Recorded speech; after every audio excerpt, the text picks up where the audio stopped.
Good morning. Today we're going to cover lesson 104, abstract rational equations. So, like yesterday's, it's going to have fractions in it, but unlike yesterday, there's going to be very few numbers involved, mostly all variables. So the first example is to find m, and I always put it off to the side so I don't forget which variable I'm solving for, because there are so many variables it would be easy to solve for the wrong one. So we're solving for m. It's 1 over x plus b over m equals c. And you'll notice off to the side it says that x and m cannot be equal to 0. That's what I talked to you about yesterday, that we can't have 0 in the denominator. So we know that x and m, neither one can be 0 to make this work. So the process is the same as what we did yesterday. We multiply through by the common denominator. And remember, this c is over 1, so it doesn't affect the denominator at all. X and m are the common denominator, so I'll write it in alphabetical order.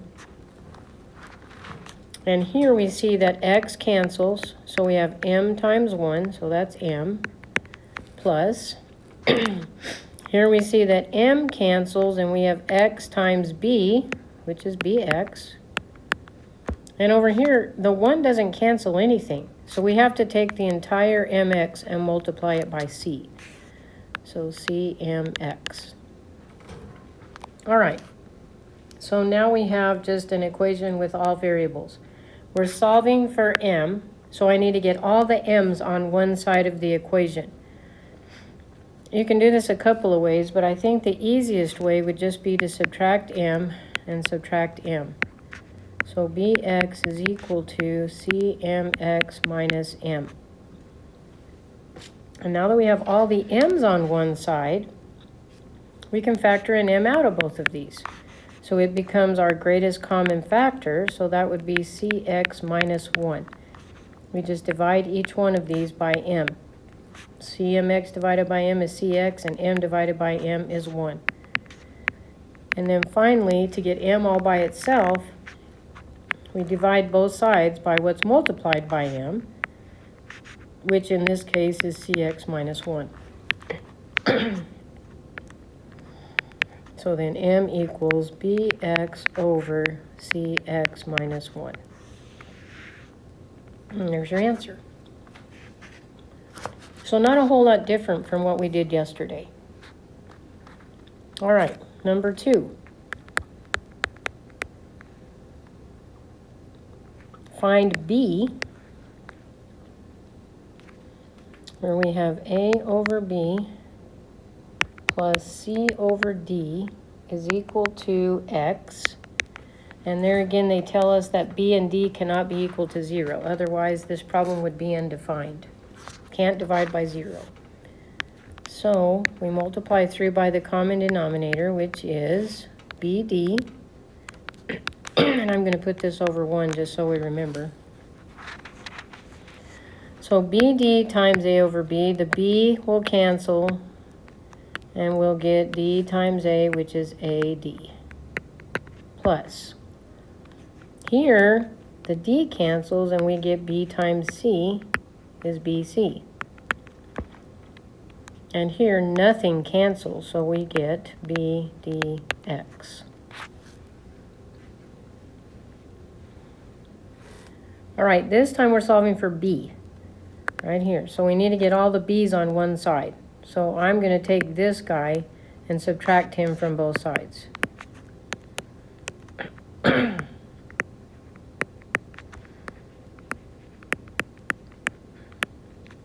Okay, once we have the b's all on one side, we can factor the b out.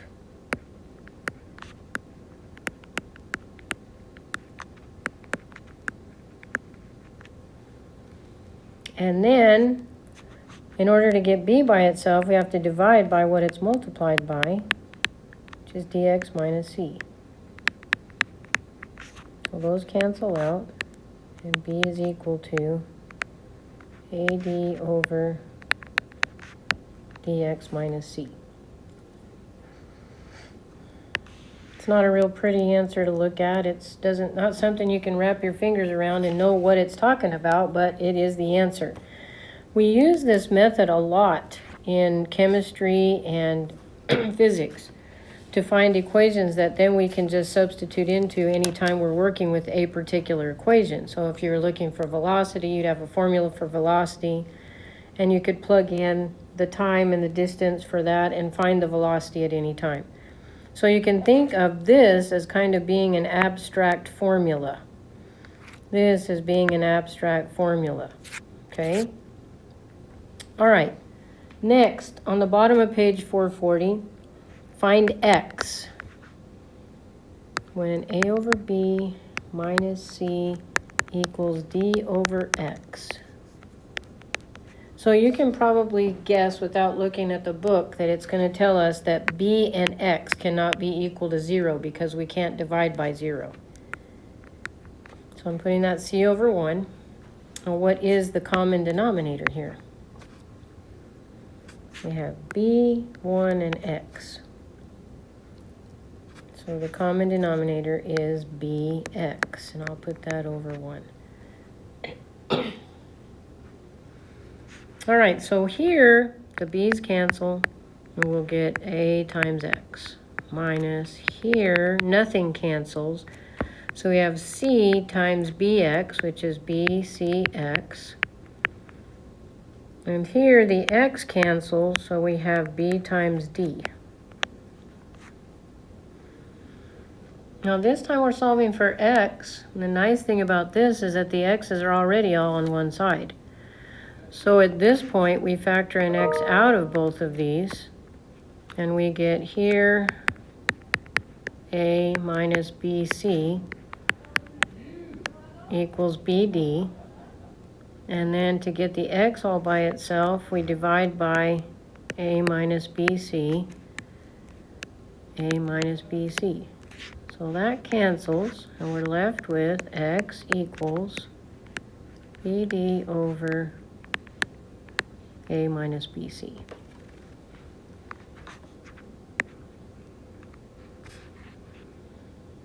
Okay, one more. This is at the bottom of page 440. It says find x when a over x minus y plus m over n is equal to k. So this time we have 4 terms involved. So the common denominator here, this is a y over 1 and a k over 1. Common denominator is going to be nx. Oops. Nx over 1. So here we can see that the x's will cancel and we have a times n. Here nothing cancels, so we have nx times y. Here the n cancels, so we have x times m. And here with the 1, nothing cancels, so we have k and x. All right, so this time we're solving for x. So which way do you want to go?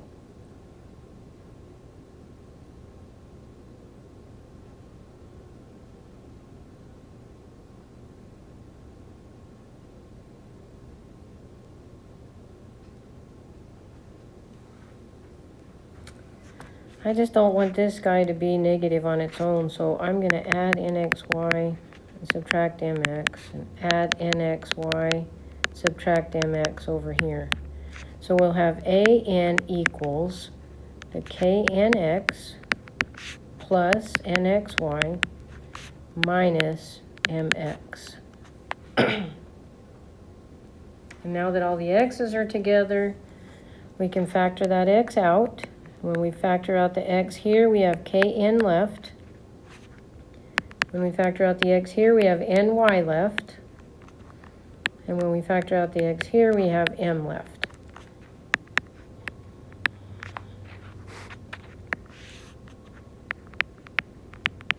We want x to be by itself, so we're dividing by that whole long thing.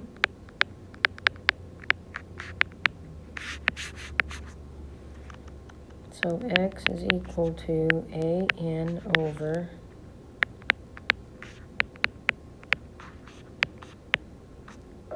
there we go.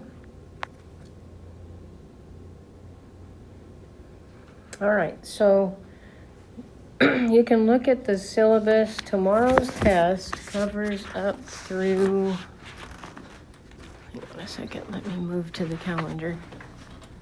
Tomorrow's test covers 99 to 102, through 100. So it'll only cover up through lesson 100 tomorrow. I'll see you in the Zoom meeting. It's the same URL that we tested out today. So make sure you go to the meeting or go to that website a little bit early so that you make sure you don't have any trouble getting into it. Make sure you have paper and pencil with you. You will be writing on your own paper and using your own writing device to complete the test, and then you'll upload it like you do your homework. Thank you. See you tomorrow.